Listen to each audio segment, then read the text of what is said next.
बिस्मिल्लाहिर्रहमानिर्रहीम। अस्सलाम वालेकुम नाजरीन, आपको अपने YouTube चैनल पर खुशामदीद कहता हूँ। इस वीडियो में मैं आपको पाकिस्तान के सबसे बड़े और चैलेंजिंग एग्जामिनेशन के मुताल्लिक कंप्लीट इंफॉर्मेशन दूंगा। वीडियो खासतौर पर उन नौजवानों के लिए बनाई गई है जो CSS के एग्जाम में शामिल होने के लिए इब्तदाई मालूमात लेने के ख्वाहिशमंद हैं। इसलिए आपसे दरख्वास्त है कि इस वीडियो को मुकम्मल तौर पर मुकम्मल यकसुई के साथ शुरू से लेकर आखिर तक देखें ताकि कोई इंफॉर्मेशन मिस ना हो। मेरा नाम मंजूर सरवर चौधरी है। CSS करने के बाद मैंने police service of Pakistan join की और आप जैसे नौजवानों की तरक्की के सफर में उनकी मुआवनत करता हूँ। आपसे गुजारिश है कि अगर आप मेरे चैनल पर पहली बार आए हैं तो चैनल को सब्सक्राइब कर लें ताकि CSS से रिलेटेड अपलोड होने वाली वीडियोस आपको मिलती रहें। तो आइए शुरू करते हैं CSS की इब्तदाई मालूमात पर मबनी आज की ये वीडियो। आज की इस वीडियो में जो कंटेंट्स हम डिस्कस करेंगे उनमें इंट्रोडक्शन, इसमें मैं CSS के बारे में मुकम्मल इंट्रोडक्शन आपको दूंगा। Eligibility criteria, recruitment policy, preliminary test, written examination, compulsory subjects और ऑप्शनल सब्जेक्ट्स के बारे में हम बात करेंगे। CSS कॉम्पिटिटिव एग्जामिनेशन या उर्फे आम में इसको central superior services competitive examination कहते हैं या इसको हम उर्दू में मुकाबले का इम्तिहान कहते हैं। ये इम्तिहान federal public service commission conduct करता है। इस इम्तिहान के नतीजे में जो लोग मेरिट पे पूरे उतरते हैं उनको फिर फेडरल गवर्नमेंट में ग्रेड 17 की जॉब्स ऑफर होती हैं और ये 12 ऑक्यूपेशनल ग्रुप्स हैं और इन 12 ऑक्यूपेशनल ग्रुप्स में जॉब्स दी जाती हैं। इन 12 ऑप्शनल ग्रुप्स का तज़किरा आइंदा स्लाइड्स में मैं आपके साथ डिटेल में करूंगा। CSS के एग्जामिनेशन का प्रोसेस हर साल अगस्त में शुरू होता है जब फेडरल पब्लिक सर्विस कमीशन अपनी वेबसाइट पे और तमाम अखबारात में इसका पहला इश्तिहार देता है और ये नॉर्मली अगस्त में ये इश्तिहार जो है वो पब्लिश हो जाता है। प्रीलिमिनरी टेस्ट अक्टूबर के महीने में लिया जाता है और इसका रिजल्ट जब आता है तो उसमें जो क्वालिफाई करते हैं लोग उनको कहा जाता है कि वो CSS के रिटन एग्जामिनेशन के लिए एप्लीकेशंस जमा करवाएं। रिटन एग्जामिनेशन हर साल फरवरी में होता है और ये फर्स्ट या सेकंड वीक ऑफ फरवरी में ये रिटन टेस्ट हर साल हो जाता है। ये आपके सामने FPSC का लिंक मैंने रिफ्लेक्ट किया है। इस लिंक को ज्वाइन कर लें और FPSC की तमाम इंफॉर्मेशन CSS के बारे में हो या किसी और चीज के बारे में हो आपको इस लिंक से मिल जाएगी। इस पे CSS का तमाम सिलेबस, उसके तमाम शेड्यूल्स और उससे रिलेटेड तमाम इंफॉर्मेशन आपको फर्स्ट हैंड इंफॉर्मेशन FPSC की उनकी इस वेबसाइट के लिंक से आप ले सकते हैं। यही लिंक इस्तेमाल करना है आपने जब एप्लीकेशन फॉर्म सबमिट करने हैं। FPSC आजकल ऑनलाइन इंफॉर्मेशन लेता है, ऑनलाइन एप्लीकेशन लेता है और उसके बाद followed by the hard copy. तो इसमें एक स्पेसिफिक डेट तक आपने ऑनलाइन ये एप्लीकेशन CSS की FPSC के पोर्टल पे जाके सबमिट करनी है। एलिजिबिलिटी क्राइटेरिया में सबसे बड़ी बात जो है वो एज फैक्टर है इसका, क्योंकि ये एज स्पेसिफिक एग्जामिनेशन है। इसको एक खास एज के दौरान ही दिया जा सकता है।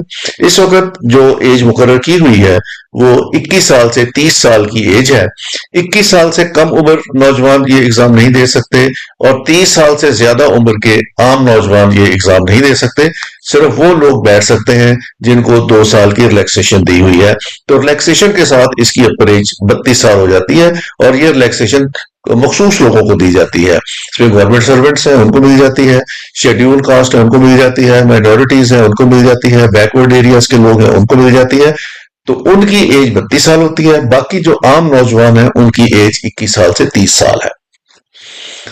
एजुकेशन बैचलर्स डिग्री है और इसमें C ग्रेड हो या B ग्रेड हो वो लोग एलिजिबल हैं इस एग्जाम में बैठने के लिए और ये बैचलर्स डिग्री रिकॉग्नाइज्ड यूनिवर्सिटी से होनी चाहिए। अगर किसी और यूनिवर्सिटी से की हुई है तो उसके लिए फिर हायर एजुकेशन कमीशन का इक्विवेलेंसी सर्टिफिकेट साथ देना पड़ता है, तो वो लोग भी एलिजिबल हो जाते हैं। तो basic education bachelor degree C grade में या बी डिवीजन के साथ। नेशनलिटी पाकिस्तानी है और उसमें सूबे का डोमिसाइल होना जरूरी है। जिस सूबे के आप रहायशी हैं उसका डोमिसाइल लाजमी साथ जमा करवाना पड़ता है। डोमिसाइल के बगैर कोई एप्लीकेशन जो है वो काबिल कबूल नहीं होती। और इसी तरह CNIC भी जमा करवाना पड़ता है एप्लीकेशन के साथ, उसके बगैर भी कोई एप्लीकेशन जो है वो एंटरटेन नहीं होती। 3 अटेम्प्ट है और 3 अटेम्प्ट से अगर कोई शख्स कामयाब नहीं होता या एलोकेट नहीं होता तो उसके बाद इसकी अटेम्प्ट खत्म कर दी जाती है, उसको फिर दोबारा एग्जाम में बैठने की इजाजत नहीं मिलती। जो रिटर्न क्वालिफाई कर लेते हैं उनके लिए फिर मेडिकल टेस्ट होता है, उसमें स्ट्रॉन्ग फिजिकल और मेंटल टेस्ट होते हैं उसमें, और सीरियस इलनेस नहीं होनी चाहिए। तो ये सिंपल क्राइटेरिया जो है एजुकेशन, एज, नेशनैलिटी, अटेम्प्ट्स और मेडिकल फिटनेस, ये बेसिक क्राइटेरिया है for appearing in the CSS examination. Provincial कोटे की अगर बात करें तो ओपन मेरिट पे 7.5% सीट्स हैं, पंजाब की 50% सीट है, सिंध की 19% सीट्स हैं और ये फिर रीडिस्ट्रीब्यूट की हुई है। अर्बन एरिया की 40% है और रूरल एरिया की 60% है। खैबर पख्तूनख्वा की 11.5% है, बलोचिस्तान की 6% है और GB की और एक्स फाटा जो है इनकी 4% सीटें हैं और AJK की 2% सीटें हैं। तो इस तरह ये 100% सीट्स बन जाती हैं।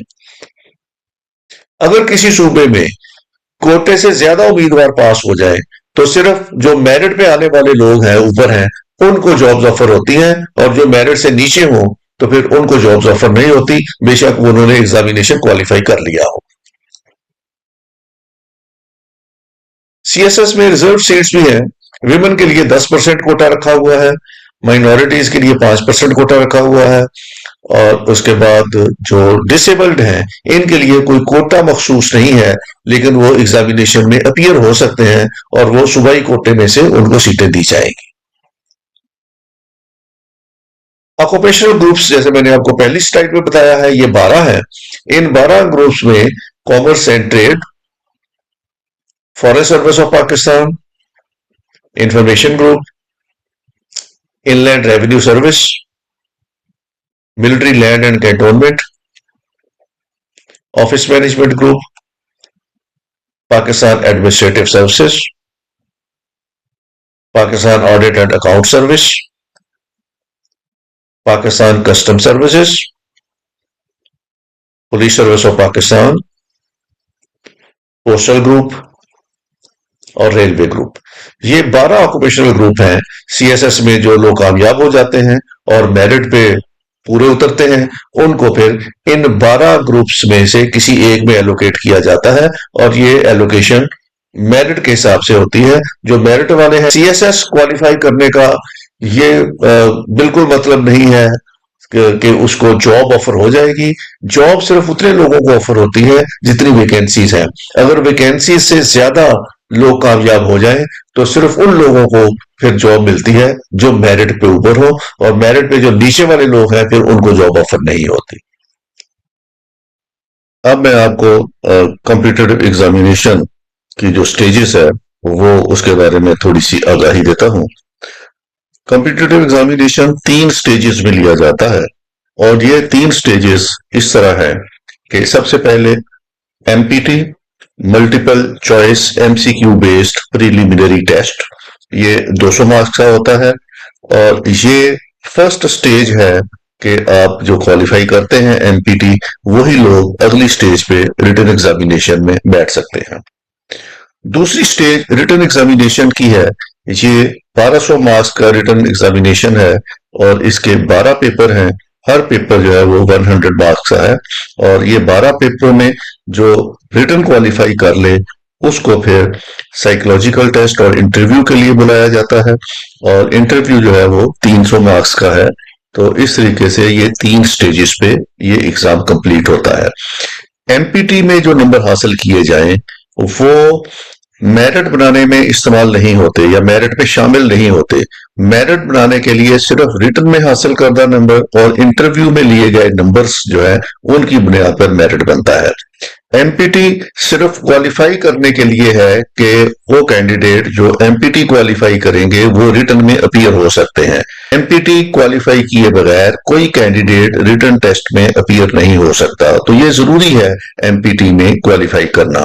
लेकिन इसमें हासिल करदा नंबर ओवरऑल मेरिट में शामिल नहीं होते। मेरिट सिर्फ और सिर्फ रिटन और इंटरव्यू की बेस पे बनाया जाता है। एमपीटी में 200 क्वेश्चंस पूछे जाते हैं। हर क्वेश्चन का 1 मार्क होता है और एक करेक्ट आंसर देने पे 1 मार्क कैंडिडेट को मिल जाता है। तो 200 में से जितने करेक्ट आंसर्स होंगे उतने मार्क्स कैंडिडेट को मिल जाते हैं। एमपीटी के लिए उन्होंने फर्दर क्लासिफिकेशन की हुई है कि सब्जेक्ट की वेटेज क्या होगी। इंग्लिश के 50 क्वेश्चंस होते हैं, इसके 50 मार्क्स हैं। जनरल एबिलिटी के 60 मार्क्स हैं, इसके 60 क्वेश्चंस होते हैं। जनरल नॉलेज के 50 क्वेश्चंस होते हैं, इसके 50 मार्क्स हैं। उर्दू के 20 क्वेश्चन होते हैं और उसके 20 मार्क्स हैं। और इस्लामिक स्टडी के 20 क्वेश्चंस हैं और उसके 20 मार्क्स हैं।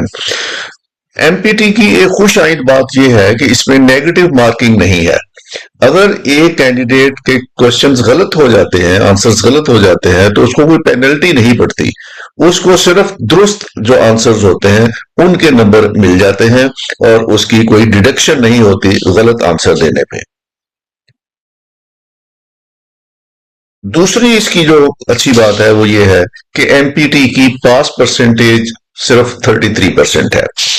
बाकी जितने भी रिटन टेस्ट हैं उसमें पेपर्स की 40% है, किसी की 33% है, एग्रीगेट 50% है, लेकिन एमपीटी की जो क्वालिफाइंग मार्क्स हैं वो 33 है। तो इस तरह 200 नंबर का चूंकि हमारे पास एमपीटी है तो उसमें 66 मार्क्स लेने वाला 66 मार्क्स लेने वाला कैंडिडेट जो है वो क्वालिफाई कर जाता है for the next round of written examination.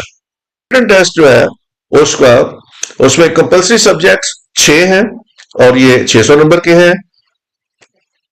Optional subject भी 600 नंबर के हैं, तो ये टोटल 1200 नंबर के हैं। तो रिटन टेस्ट का क्राइटेरिया पास होने का ये रखा हुआ है कि इसमें जो कंपल्सरी सब्जेक्ट हैं उसमें 40% नंबर लेना जरूरी है और अगर 40% से कम हो तो फिर उसमें वो रिटन फेल हो जाता है, वो क्वालिफाई नहीं कर सकता। ऑप्शनल सब्जेक्ट में पास मार्क्स 33% है और एग्रीगेट पास मार्क्स जो है वो 50% है। अगर कोई कैंडिडेट कंपल्सरी में भी तमाम में 40% नंबर ले ले, ऑप्शनल्स में भी 33% नंबर ले ले, लेकिन एग्रीगेट उसका 50% मुकम्मल ना हो तब भी उसको पास नहीं किया जाता, उसको फेल तस्वर किया जाता है। तो इसमें 2 कंडीशंस पूरी करना जरूरी है। पहले कंपल्सरी में 40% लाजमी आने चाहिए, ऑप्शनल में 33% लाजमी आने चाहिए और उसके बाद एग्रीगेट में भी 50% से ज्यादा होंगे तो वो रिटन क्वालिफाई समझा जाएगा। अब जो कंपल्सरी सब्जेक्ट्स हैं उसमें इंग्लिश ऐसे है, ये 100 नंबर का है। इंग्लिश प्रेसी एंड कंपोजिशन ये 100 नंबर का है। General knowledge paper 1 general science and ability है, इसमें 2 पोर्शन है, साइंस का पोर्शन है और मैथमेटिक्स का पोर्शन है, इसके भी 100 नंबर है। जनरल नॉलेज पेपर 2 ये करंट अफेयर्स है, इसके भी 100 नंबर है। General knowledge paper 3 Pakistan affairs है, इसके भी 100 नंबर है और इस्लामियात या comparative study of major religions इसके 100 नंबर है। तो अब इसमें इंग्लिश ऐसे में 40 नंबर मिनिमम लेना जरूरी है, इंग्लिश प्रेसी में 40 नंबर लेना जरूरी है, इस्लामियात में 40 नंबर लेना जरूरी है। इनमें 40 से कम अगर आ गए तो ये फेल तस्वर किया जाएगा, 40 से ज्यादा लेंगे तो पास तस्वर किया जाएगा। जो जनरल नॉलेज के 3 पेपर हैं, पेपर 1 पेपर 2 पेपर 3, इसमें इंडिविजुअल में 40 नंबर लेना जरूरी नहीं है। अगर एक पेपर में 40 से कम भी आ जाए लेकिन मजबूरी तौर पर जनरल नॉलेज के इन तीनों पेपर्स में आपके नंबर 120 से ज्यादा हो गए तो पास तस्वर किया जाएगा।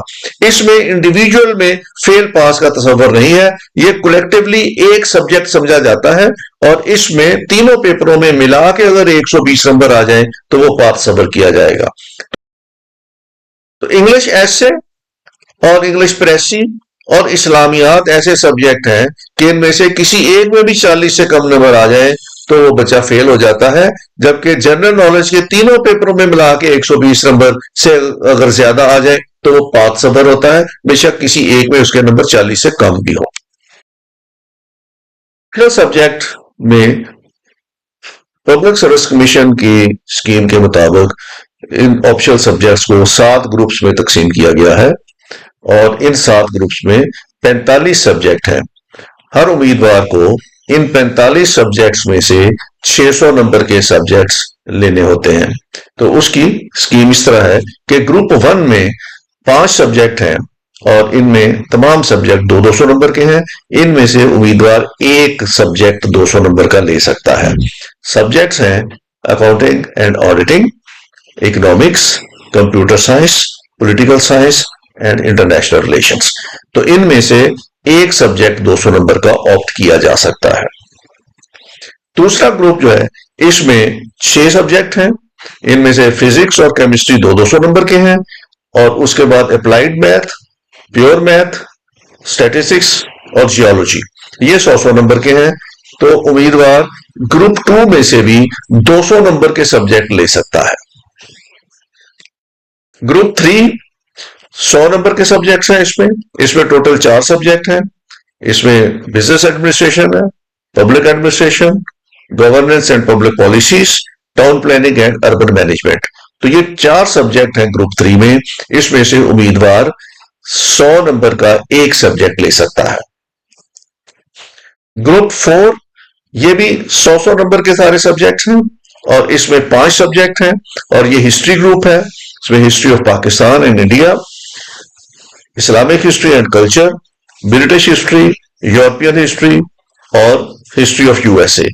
तो उम्मीदवार ग्रुप 4 में 100 नंबर का एक सब्जेक्ट ले सकता है। ग्रुप 5 इसमें भी तमाम सब्जेक्ट 100 नंबर के हैं, जिसमें gender studies, environmental sciences, agriculture and forestry, botany, zoology, English literature and Urdu literature. तो उम्मीदवार ग्रुप 5 में से भी 100 नंबर का एक सब्जेक्ट ले सकता है। ग्रुप 6 ये लॉ और लॉ से रिलेटेड सब्जेक्ट्स हैं। इसमें भी तमाम सब्जेक्ट 100 मार्क्स के हैं, जिसमें law, constitutional law, international law, Muslim law and jurisprudence, mercantile law, criminology और फिलोसफी। तो इसमें भी उम्मीदवार ग्रुप 6 में भी 100 नंबर का एक सब्जेक्ट ले सकता है। ग्रुप 7 के 2 कंपोनेंट हैं। पहले कंपोनेंट में 5 सब्जेक्ट हैं, जिसमें journalism and mess communication, psychology, geography, sociology और एंथ्रोपोलॉजी है। ये 100 नंबर के हैं सब्जेक्ट।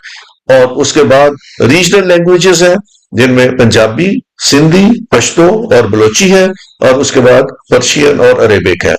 तो ये तमाम सब्जेक्ट जो हैं, ये 11 सब्जेक्ट हैं, ये 100 नंबर के हैं और उम्मीदवार इस ग्रुप 7 में से 100 नंबर का एक सब्जेक्ट ऑप्ट कर सकता है।